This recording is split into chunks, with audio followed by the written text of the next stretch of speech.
Imagine taking your generosity to the next level, impacting more lives and leaving a godly legacy for generations to come.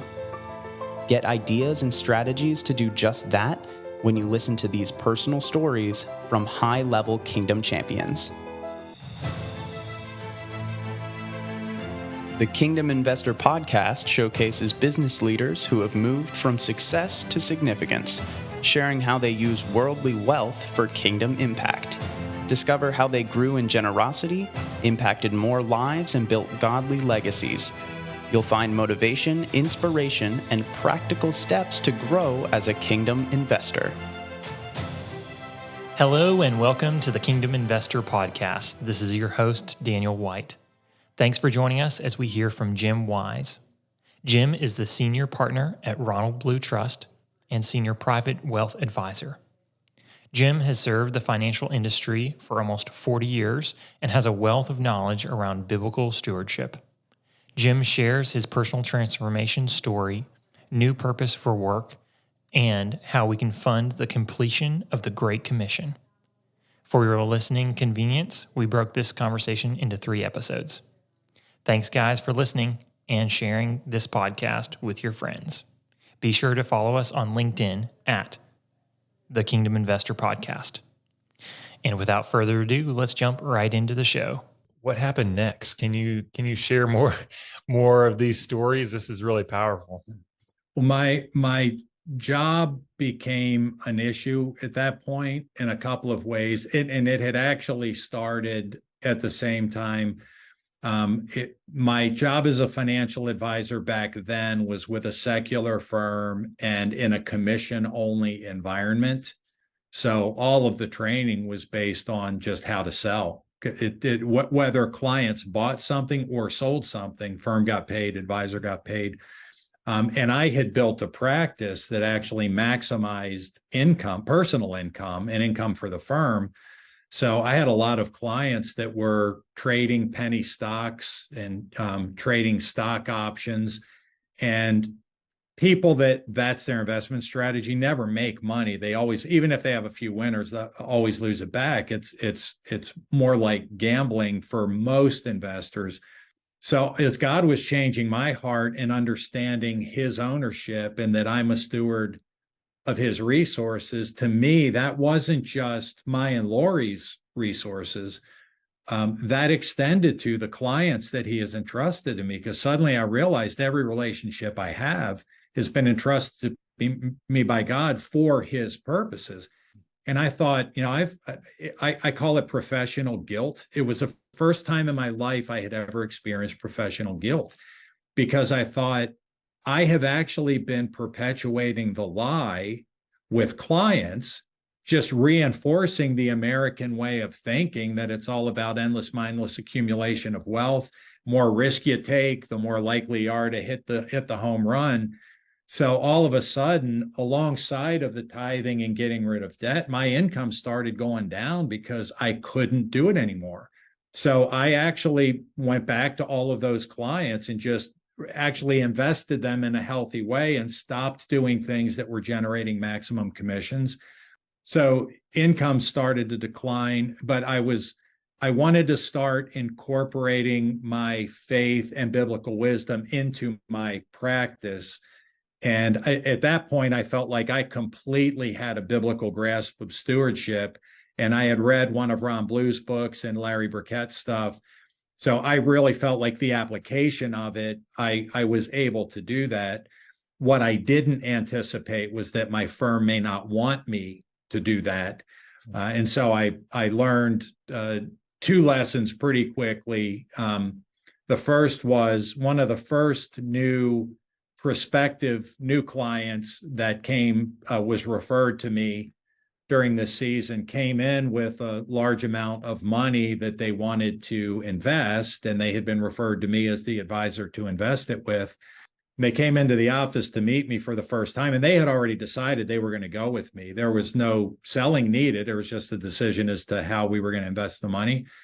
By the time they left the meeting, they had agreed not to hire me, not to invest it at all. but to use that money to pay off all their debt and then fund an emergency fund and then start accumulating for investment, basically do it in the biblical order. They were thrilled. It was so funny to see how happy they were at the thought of being completely debt free. It never would have occurred to them to use the money for that purpose. My boss was not at all happy that I had a great prospect and I blew it. I didn't close them and I didn't get the money, and that I was actually the one who talked them out of it. It's not like I was in a competitive situation and they had 3 firms they were talking to and they just picked a different one. They had picked us and they had picked me and I had talked them out of it. So at that point, I realized, oh my goodness, I might have some difficulty actually inculcating biblical wisdom into my practice. I had never thought about doing that in a secular environment.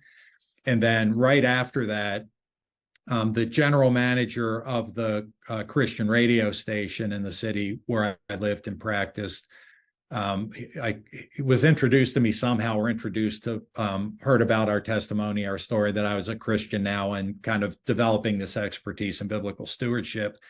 So he contacted me and said, I'd like to interview you on the radio.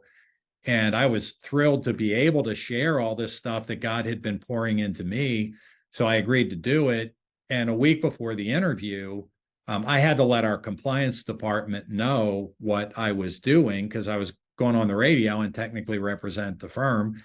So they said, you need to get in writing every question that you're going to be asked, and you need to write out the answers that you're going to give.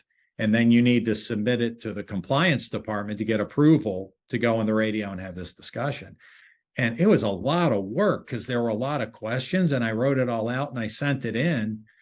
And right before the interview, they finally sent it back, and there was not a single question left intact. And there was not any of my answers were remotely left intact. And basically what they came back with was not just a completely marked up, you can't do this script, but it was very clear, you cannot mention Jesus Christ, you cannot mention church, you cannot mention your faith or anything to do with it. You represent us, you can't go on the radio. So I basically gave it to the general manager and said, here's what they sent back, what do you think? And he's saying, Jim, I don't even know what we're going to do because they trashed the whole point of you coming on is to talk about biblical stewardship principles. So I said, well, here's what we'll do. Just don't tell anybody who I work for, because if I come on the radio representing my employer, then I am bound. It would want to be bound by whatever rules they impose. So let's just go with Jim's a friend of mine who's a financial advisor who's developed some expertise in biblical stewardship, and just interview me as an individual. And then we don't have to deal with the compliance issues. But I realized between those 2 incidents, I realized I need to practice in a way that is very overt. And I, at that point, could not ever have given advice that didn't align with God's word and God's wisdom. So that started the journey that led me to conclude that I really needed to leave. I didn't know if I was leaving the industry or if I was just leaving the secular side of the industry. But God had started to lay an incredibly strong burden on my heart that I had to leave. And it was so overwhelming, and I had no idea what I would do or where I would go. I still remember the day of surrender because that weight on me, almost like Abraham, not to over spiritualize or over dramatize, but very much you need to go to the place where I'm sending you. And I was, again, in my desk, in my office, in my house, and it was a Saturday morning right after my quiet time, and I couldn't shake it. I couldn't shake that I was supposed to leave my current employment. And I remember it's another time where I have tears streaming down my face. And I remember I said to the Lord, okay, it was surrender, right? I get it. You want me to leave? I absolutely will leave, and I'll go wherever you send me. I want you to remember, nobody's going to pay me what they're paying me. And I could really use the income because we still have bills. We haven't paid off our debt yet, but I will go. But this is so stupid. I'm quoting scripture back to God, but I'm telling him, your word says, if a man doesn't provide for his relatives, and particularly his immediate family, he has denied the faith and is worse than an unbeliever. So in the leaving, I understand I have a responsibility to work and provide for the needs of my family. So as soon as you show me where to go to work, I'll resign and go to the next place. And very quickly after that point of surrender, a few things happen. I walk into a Christian bookstore and they were featuring a book by Ron Blue called Master Your Money. So the finance section of this Christian bookstore had it turned face out with Ron's picture, and the whole thing was loaded with Master Your Money. And I thought, what an incredible thing to get a book that talks about the application of biblical principles. So I bought the book and I just flew through it. It was so wonderful and life-giving and affirming.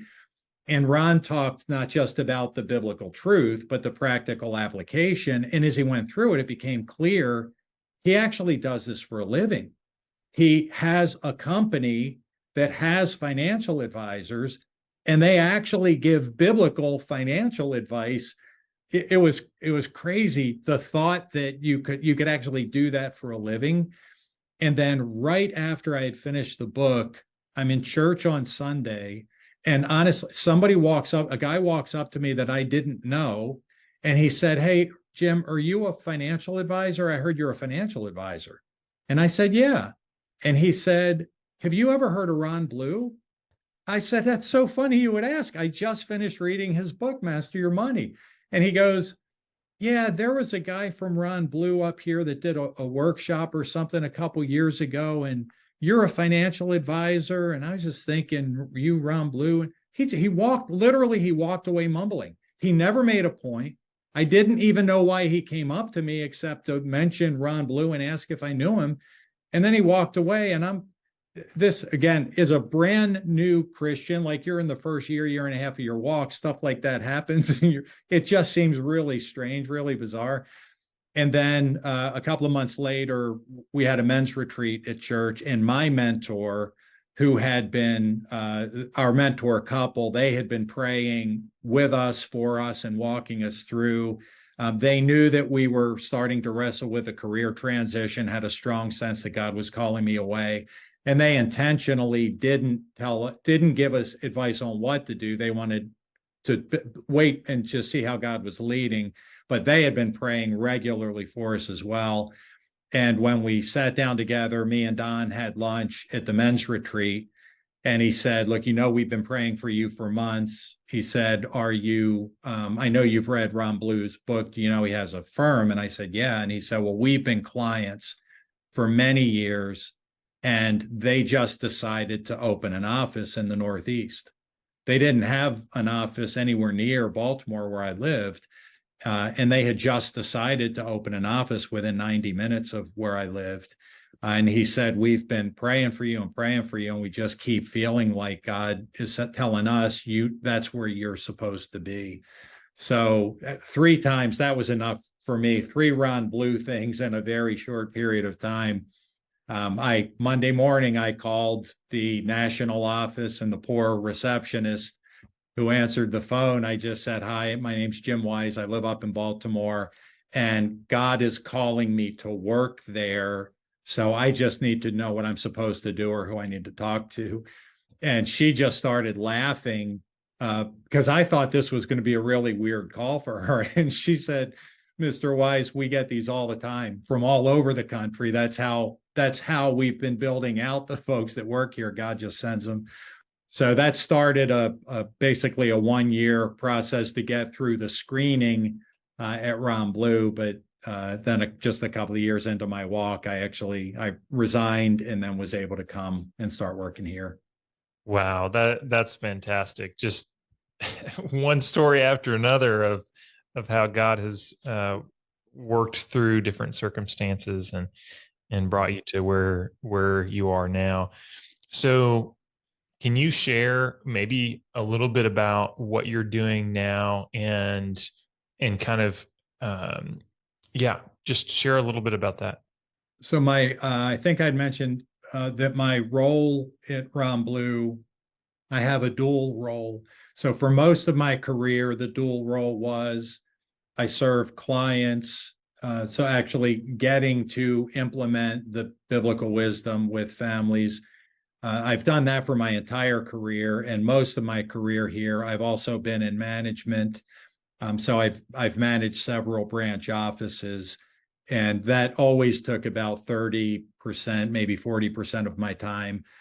But as part of my ministry, I've been very intentionally focused on the mission of Ron Blue, which is to help Christians become financially free in order to fund the Great Commission. So our focus as a firm, our mission has never changed since the doors opened in 1979. It's all about the Great Commission. God didn't need to raise up another excellent financial planning firm. There are a ton of them out there. But what was needed was a financial planning firm that only brought biblical wisdom to bear to kind of counteract the world's view of what faithful financial management looked like. Because before that time, God's people didn't really have a choice except to work with a secular organization. So the firm was started to see resources freed up through stewardship and generosity to complete the work of the Great Commission. And that all of us who feel called here, that's why we came, that's why we stay, that's why they'll have to drag us out. We will not go anywhere. Because you read that, you don't have to read all the way through the Bible to realize that's a pretty high priority for the Lord. It's a command for all of his people. So that is still 60 to 70% of my time. But I realized a long time ago that there was always going to be a limit to the number of families and individuals that I'm personally able to serve in this way. And so the first way to be able to kind of expand impact is our discipleship model of we bring in, disciple the next generation, and then help them kind of get started. But this goes back to like 2002. I was doing strategic planning, and I just had that same type of burden or that holy discontent that I didn't want to get to the end of my career and stand before Jesus with all that I felt like he had entrusted to me in terms of biblical wisdom as applied to finance, but also just the personal things he had done in my life that I wanted to be able to share with other people and help other people. So during that week of strategic planning that I was going through just by myself and prayerfully thinking through, Lord, is there a direction career-wise? I came to the conclusion that there were two other areas that I could focus time and attention that would have exponential kingdom impact for the sake of the Great Commission. One channel was Christian ministries, mission-aligned ministries, because the engine that drives the work that these Great Commission-focused ministries do is the generosity of the financial partners that God has raised up to serve them. And I had noticed a trend in Christian fundraising, if you will, where so many Christian ministries have gone toward this secular sales model, transaction model. And we live with generous Christians. So they'll always tell us when ministries do things that drive them nuts. I mean, I had clients that were giving generously to ministries and then just cut them off because of the approach they were taking to fundraising and how they interacted with the folks that were supporting them. So I realized that we've been basically called by God to disciple Christians who have above average levels of wealth and want to be more generous and want to be faithful stewards. You know, we've had decades of experience walking with these dear folks, and through them have learned all the things that ministries do that drive them crazy, and also have learned the things that ministries do that make them just want to give more, that inspire radical generosity. And so I realized if I could put together a training curriculum and start taking it to Christian ministries that are mission focused, mission aligned, and start training their folks who work with donors, that might have incredible impact for increasing the amount of resources that flow into the kingdom through those ministries. And then the other channel was Christian financial advisors who don't work here, because everybody who works here gets to do the same thing. But there are thousands and thousands of passionate followers of Jesus Christ that are in the financial industry: estate planning attorneys, CPAs, investment professionals, insurance professionals, bank trust officers. I mean, people that have influence in the lives of their clients with regard to finances, that are passionate followers of Jesus, that maybe haven't really gotten any training or ever considered how to incorporate biblical wisdom into the counsel they're giving to their clients, and how, for those who are working with non-Christian clients, how to use money and the role that God's given you in their lives to open the door for spiritual discussion. So that was the other conclusion I came to that same week, that if I can start devoting time to developing curriculum and training resources for Christians anywhere in the financial services space who want to start incorporating their faith into their practice, then that would likewise have the potential through donors, clients that I'll never meet until eternity, but that I could have, Lord willing, multiplied kind of exponential impact beyond whatever I'm able to do just in my own professional life. So since starting that year, I've been increasing kind of the amount of training and resources that I've developed to help in those other two channels, as well as continuing to serve here. So can you give us maybe a little peek behind the curtain on that first question that you answered on what kind of things turn off donors, and what kind of things excite donors and just inspire generosity? I'll start with the first one. What turns donors off is anything that feels transactional, emotionally manipulative, anything that feels like they're sitting with a non-Christian salesperson who is trying to get them to buy something, whether or not they're interested. And it probably sounds a little harsh when I say it that way, but the reality is, I mean, I've been serving ministries and ministry leaders now for, I don't even remember, but at least 20 years. Most committed Christian organizations, that model is who they are now. It started to creep in, those sales practices in the beginning. Some of those techniques probably worked, became part of the organizational DNA. And then they started, when they're recruiting for fundraising, instead of recruiting people that just love the ministry, love people, and want to disciple and shepherd the financial partners God has raised up, started hiring, in some cases, even people from the financial services industry who have a sales background. And they're the ones that are kind of leading the charge now. So, and it's tragic. And I plead with ministries when I see the transactional model, because I can tell you, as an advisor who walks with families and they start giving away money like they never even knew they could, and they're more joyful about the increased generosity even than they were about the original generosity, and then they have an experience that is so troubling that they cut off the ministry completely. And if you don't mind my sharing the first time, because this is what led me to build out a curriculum specifically for Christian ministries. One of my clients, they were of relatively, they owned a business, but it was a very small business. And he needed to work in it full time to be able to provide for their family, but they had 6 kids.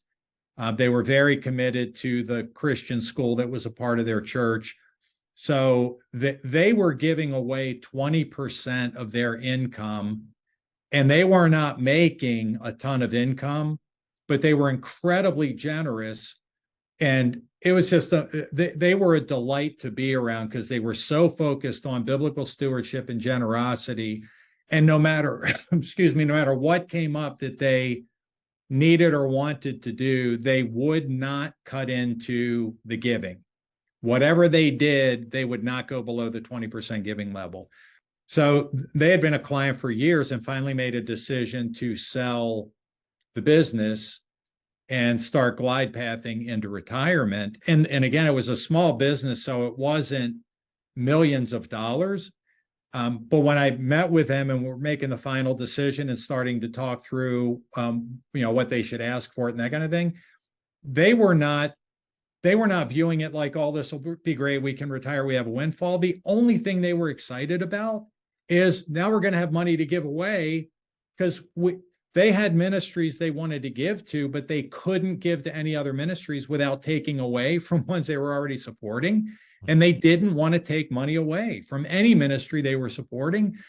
So they were so excited that all of a sudden there was going to be this windfall or this lump sum, from which at least 20% of it, if not more, was going to be given to the kingdom. It gave them an opportunity to start looking at ministries they hadn't been able to fund. And top of their list, I obviously won't mention the ministry because we all know them, and it broke my heart. But they had been talking about this ministry for at least 2 years leading up to this time. So I knew that was going to be one of the most significant beneficiaries of when the business sold. So I was with them, they got a buyer. I was with them right before the closing.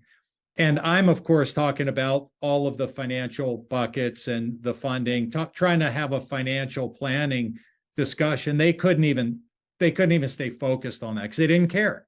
They had carved out a big chunk of money that was going to be given away, and they were just so excited. That's all they wanted to talk about.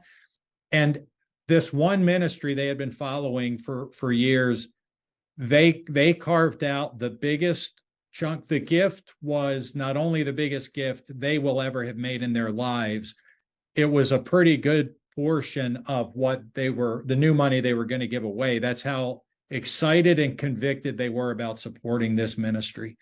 And so the business sold, and then a few weeks later, I was with them again. And of course, is their friend and advisor and brother in Christ, I couldn't wait to hear the rest of the story. So I sit down at the table with them and I said, so I know, how did it go? Like, tell me about, did you call them, talk to them? Did you visit with somebody? And they both looked at each other kind of hesitant, and kind of shoulders started to slump, very serious look on both their faces. And the husband looks up and he said, Jim, we will never give another dime to that ministry. And my heart sank, because number one, these are the perfect financial partners for any ministry. I mean, people that love Jesus, love the mission, and love to give money to fund the mission. You can't find a better financial partner than this couple. But worse, it's like their joy level, their anticipation level to make this gift was off the charts. And I left the meeting that day thinking to myself, how does any ministry leader go from, we are so excited that we can't wait to make the biggest gift we've ever made in our lives to this ministry, to, we will never give another dime to this ministry in 30 days. How is that even possible? So I asked, obviously, tell me about the interaction. And it made perfect sense to me when they started describing the interaction, because they said, we called the ministry. We didn't have a contact there. Told them we'd like to make a pretty significant gift. And the person who's the rep for our area called us and said, thank you. We really appreciate it. I would love to get to meet you and thank you in person. How much is it that you're going to be giving? So they gave the number, and he said, well, I'll be in your area in a couple of weeks, and came out and met with them. They said, when we greeted him at the front door, if he said thank you at any point, we didn't hear it. It's possible he said that, but we never heard that part. They said he sat down at the table in the chair that you're sitting in right now, and he opened his briefcase and he pulled out a bunch of brochures, didn't ask us any questions. He went into this sales presentation, didn't even talk about the gift that we had already committed. He went through all these other needs the ministry had, and then he got to the end of it and he said, now I'm going to challenge you to make a gift to this. And the gift that he challenged them to make, he actually gave them a dollar amount that was 3 times larger than the gift they had just committed, which was way bigger than any gift they had ever given in their life. It was so offensive. And it was so heartbreaking for them to be in a meeting with somebody who it didn't seem like he could possibly have worked for this same ministry that they had admired for, and I had admired for so many years. So that happened, and I was wrecked and spent a lot of time praying about, Lord, what do we do? Like, something has to be done about that. And just a few months later, it happened to another client, and it was the same situation. They made a 3-year pledge, and every year the 3-year pledge was bigger than any gift they had ever made before. And the second meeting, the second interaction they had, where the development professional almost forced his way into a meeting because they had already met with him one time. And then briefcase opened at lunch in a restaurant. Briefcase opened, brochures came out, and literally, I want to challenge you to make a gift of X. And X was a multiple of this huge gift they had already pledged.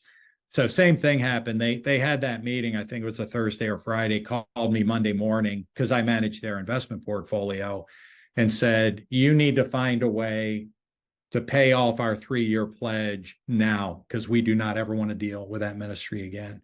When you're walking with people, encouraging the generosity, and they're having experience with Christian, Great Commission focused ministries, that's the experience they're having. Nothing robs a generous Christian of their joy and generosity more quickly than dealing with a ministry or development professionals who have adopted these secular sales practices completely without regard to mission or loving or caring for the precious financial partners that God has raised up. So that's what led to me to actually develop the training curriculum. It's like a 3.5-hour workshop just for development professionals, major donor reps, ministry leaders, and board members to basically go through. We can tell you exactly what they don't want from you. And if you do any of these things, say goodbye, because they're going to leave forever. But here's what they do want you to do. And that's relationship, mission, and fruit. I mean, development professionals who understand their role as disciple makers. The reality is, all of us in all of our lives, our role as disciple makers. Me as a husband, me as a father, me and my community, me and whatever kind of leisure activities I'm engaged in, work, ministry. My whole life is about discipleship. But as ministry leaders come to understand that these are precious brothers and sisters in Christ that God has allowed them to enter into at some point on their generosity journey. And it's all about discipleship. It's not about what can I get from you or what even can my ministry get, but how can I encourage you in your walk with Christ in the area of stewardship and generosity. The folks that do it that way, and I'm afraid they're a dying breed. I'm hoping we're bringing revival in that space. But the folks who do that, they never have to ask for money. They share relationship, they share vision and fruit. There's not this, there has to be an ask in order for the meeting to have been worthwhile, or you have to get a yes, or you have to come back with a check, which is the transactional model. The folks that are doing it the right way, that they see increasing generosity, because as we disciple God's people who already love Jesus, they know the money belongs to him. And generosity is a high priority. And if they're already given to your ministry, that means they're aligned around the vision of the ministry as well. You don't have to try to get people to give more money away. You don't have to try to coerce or manipulate people into doing what you want them to do.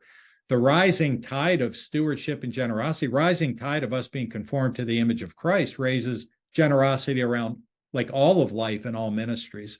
So those who see their role as a disciple maker and a privilege that God has given them to walk for whatever season with a passionate follower of Jesus who wants to be more generous, that is success. And that's where the major donors, Christians with above average levels of wealth that really have a heart for generosity, they will all end up in the ministries that see that as their role in fundraising, and they will all abandon. I mean, they're abandoning. When you look at the percentage donor retention rate among all nonprofits, Christian ministries included, it is horrifying.